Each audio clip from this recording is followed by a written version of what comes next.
Тағы да қайырлы күн, құрметті достар, қалдарыңыз қалай? Мен қазір сіздерге өзім күнделікті сабақта жаңа көрнекіліктерді алып жүрген, қолданып жүрген көрнекіліктерімді, қайдан алып жүргенімді көрсеткім келіп отыр. Себебі бұл сайтты мен өзім осы жақында тауып алдым. Games for ESL деп аталады. Бұл жерде дайын ойындар, дайын слайдтар, дайын сабақ жоспарлары, қандай ойын ойнатуға болады, қандай сыныптарға қандай ойындар қызықты, ойынның мазмұны да барлығы беріліп тұрады. Міне осылай Games for ESL немесе жағына for ESL деп жазсаңыздар, міне шығады. Осы жерде міне Home деп тұрған жерінде осылай қарап шықсаңыздар, міне ойындар, әртүрлі видеолар тапсаңыздар да болады. Сосын күнделікті сабаққа қолданатын флеш-карталар міне шығаруға болады. Сразу тез скачать етіледі, және де өздеріңіздің принтерден шығарып аласыздар өздеріңізге ыңғайлы түрде. Activity videos, видеоны сабақта қолдануға болады. Қандай видеолар табуға болады міне. Мына жерде тақырыптар жазылып тұр. Action verbs game, alphabet and phonics game, alphabet and phonics games, animals vocabulary. Әріппен алфавитный порядокта bathroom, bedroom, body parts, choose your gift game. Christmas, countries, direction, daily routines, food, feelings, Halloween. Барлық тақырыпта ойындар, слайдтар, барлығы бар. Флеш-карталар, weather тақырыбында да. Осының кез келген қазір ашып көрейін. Мысалға, мен өзім осы жақында пайдаландым. Қайсын пайдаландым?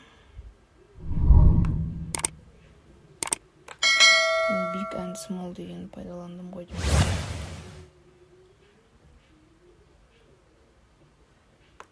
Қазір body parts game'ді көрейік.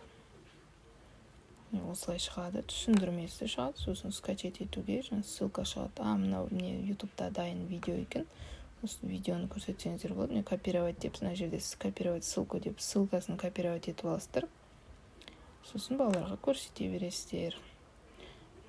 Сонымен қатар мынандай ресурстар бар. Body parts worksheets, дайын тапсырмалар, формативті бағалау. Міне, мынандай шығады. Worksheet 1, download worksheet десеңіз, өзі скачать етіліп кетеді. Worksheet 2, мына жерде сөздерді орын-орнына жазу керек барлығы. Сосын worksheet 3, мына жерде әріптері шатасып кеткен, соны дұрыстап жазу керек. Тағы да worksheet 4, міне бұл жерде кроссворд сияқты, балалар дене мүшелерінің аттарын табу керек. Міне worksheet 5, бұл жерде де неге 3 сөзден жазу керек екен. Әртүрлі тапсырмалар бар. Міне worksheet 6, бұл жаңағы спиннер арқылы былай айналдырасыздар. Сол кезде қай сөзге түседі, соны бала атау керек. Мына жерге айналдыратыннен қойып қоясыздар. Міне осындай нелер бар. Сосын міне body parts flashcards, дайын флеш-карталар. Барлығын тегін скачать етіп аласыздар. Міне download деген бассаңыздар, ешқандай да интернеттен суреттерді іздеп, оның астына сөздерді жазып отырмайсыздар. Міне дайын флеш-карталар балаларға. Міне мұғалімдерге қандай дайын құрал жабдықтар тұр мына жерде. Міне көрнекіліктер. Өздеріңіз керектерін алып аласыздар. Енді егер кішкентай сыныптар болса, мына қажетті тек қана бізге hand, mouse, nose солар ғана ғой. Ал егер сәл үлкендеу сыныптар болса, онда мына жақтарында барлығын қосасыздар. Немесе барлығын сразу көрсете беруге болады. Міне барлық тақырыпта осындай флеш-карталармен бірге скачать етіледі. Егер сіздерге кішкентай кішкентай флеш-карталар керек болса, міне small flashcards тоже бұны да скачать етесіздер, оп-оңай скачать ету. Печать дегенді басасыздар да шығара бересіздер. Міне кішкентайы ойын ойнатқанға, немесе балаларға бір-бірден беріп диалог жасатқанға, тағы да басқа да нелерге пайдаланған. Сосын мынандай бар, міне board game астында бірге жүреді. Мынандай board game деген жаңа тақтайша ойыны деп айтады ғой енді. Бұны да скачать етсеңіздер, тақтаға іліп қойып, немесе партаға қойып ойнатсаңыздар болады. Мен бір рет ойнатқам. Жаңа Team A 2 топқа бөлесіздер, Team B. сосын қайсысы жеңеді, мысалы былай қарай мына жерден бастап, не старт дегеннен бастап былай қарай айналады. Әрбір сөзді командалар атап шығу керек. Соны командаларға мына жерге бал қойып отырасыздар. Солай балаларға ойнатуға болады. Сосын мынандай тағы да әрбір сондай тақырыпқа осындай ойындар берілгенде, міне body parts, мысалы мынандай спиннер тоже мына жерге өздеріңізге дайын жаңағы спиннер шығарып қойсаңыздар, осы суреттерді жабыстырып, мен өзіме спиннер жасап алғам. Сонда суреттерді, дайын суреттерді жабыстырамын да, айналдырып, балалар мысалы мына arm мен leg шықса, екеуі бір-біріне сұрақ қояды, немесе диалог жасайды екі сөзден, солай әртүрлі тәсілдерді қолдануға болады жалпы сабақта. Сосын мынандай race around the world, жалпы әлемді айналып шығу, осындай ойынды пайдалансаңыздар да болады. Старт, финиш, мына жақтан бастайды, жаңа әлем бойынша, енді әлемді айналып жүргенде балалар сұраққа жауап береді. Сосын мынандай тағы да board game бар тоже. Әр тақырыпқа осындай ойындар қарастырған. Board game for flick the eraser. Өшіргіш, любой өшіргішті аласыздар да, өшіргішті лақтырған кезде қайда түседі? Мысалы мынаған түссе, бала атау керек arm. Келесі бала мына жаққа түссе hand. Үлкен А4 бумагаға шығарып алсаңыздар, өшіргішпен екі бала айтып жарысып үйренсе болады. Қайсына түседі, соған сол туралы жауап береді.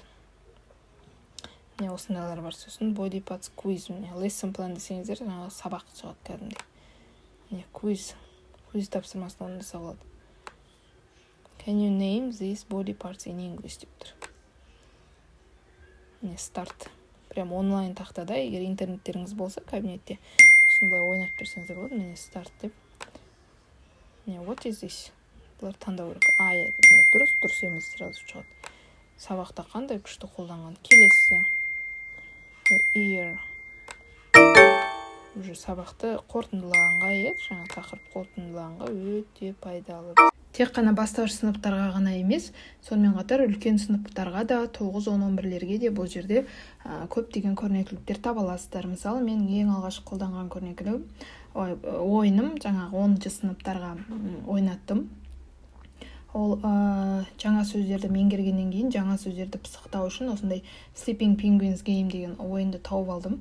Оның ережелері бойынша How to Play деп өзі жазылып тұрады. Ойынның ережелері Make groups of 4 адамнан тұратын жаңа топты бірінші құрап аласыз. 1-ден 4-ге дейін сандарды жазып, сыныбыңызда неше оқушы, мысалы 12 оқушы болса, 1-ден 4-ге дейін 3 топқа бөлесіз. 16 оқушы болса 4 топқа солай бөліп аласыз. Соны number the students in each group 1, 2, 3 and 4. Мен жаңағы әрбір оқушыға осындай 1, 2, 3, 4 деген сандарды компьютермен шығарып алдым да, қолдарына бердім. Сен бірінші, екінші, үшінші, төртінші оқушы боласың деп осылай. Then all students should go to sleep. Сосын кейін жаңағы оқушылардың барлығы ұйқыға кетеді.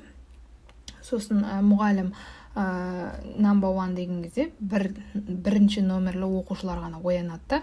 Сосын тақтадағы сөзді көреді.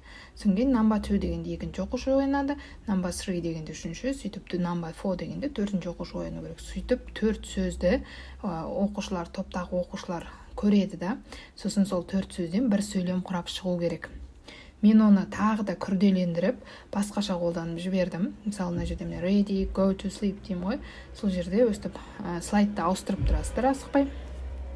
Number 1, number 2 деп айтып тұрасыздар ғой. Міне, осыны өстіп айтып тұрған кезде sending people to a place of safety. Осы сөйлемді айтқан топқа, осы сөйлемді дұрыс айтқан топ, бұл жаңағы сөйлемнің wake up, write down the answer деп оларға уақыт бересіздер. Сосын осы сөйлемді дұрыс жазады балалар. Сосын кейін қай топ ең бірінші дұрыс сөйлемді тапты, жауабын көрсетеміз. Сосын жауабын көрсеткенде sending people to a place of safety. Бұл бізде не болды? Жаңа сөздікпен жұмыс жасаған кезде енді 10-шы сыныптарда сөздік ағылшынша беріледі ғой көбінесе.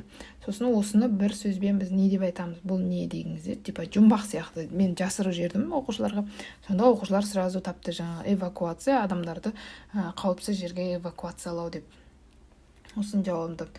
Сөйтіп мен жаңағы каждый өйтіп сөйлемді ашып, оқушыларға ойнатып, олар есте сақтау қабілеттері де дамиды бір жағынан жылдамдық, бір жағынан топтық жұмыс жүреді бұл жерде.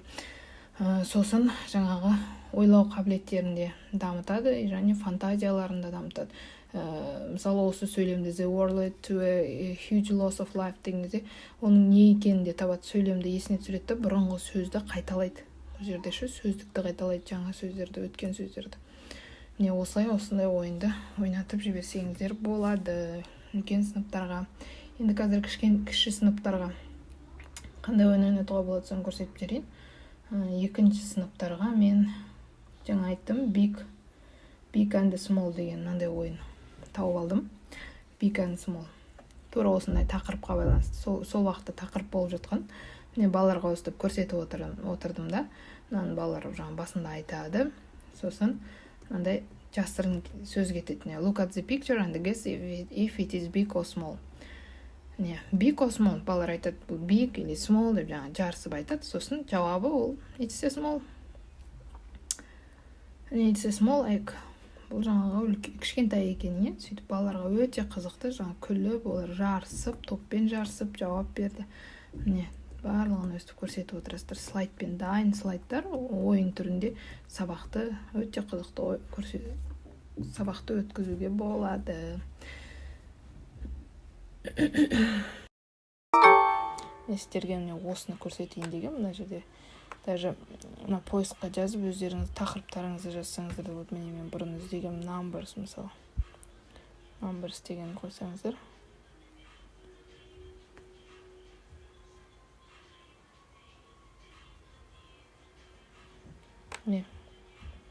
Numbersқа байланысты нелер, күнделік пен формативкалар, ойындар, сабақ несі қалай өткізу керек. Формативкалар, жануарларға байланысты. Мынандай ойындарды күшті. Ordinal numbers түсіндіруге дайын слайд. Интернеттеріңіз жақсы десе, олар тез ашылады. Міне. Бірінші, екінші, үшінші дегендерді first, second, third деген пайдаланыс көрсеткенге күшті. Әртүрлі мынандай слайдтарды пайдалансаңыздар болады.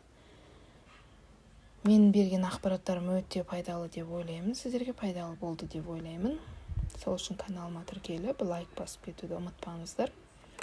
Комментарий жазып, өздеріңіздің ойларыңызбен бөлісе отырыңыздар. Тағы қандай сайттар туралы білесіздер, немесе қандай сайттарды сіздерге осылай түсіндірме жұмысын жүргізіп кетейін. Өз ойларыңызды жаза кетіңіздер. Мен өте қуанышты боламын.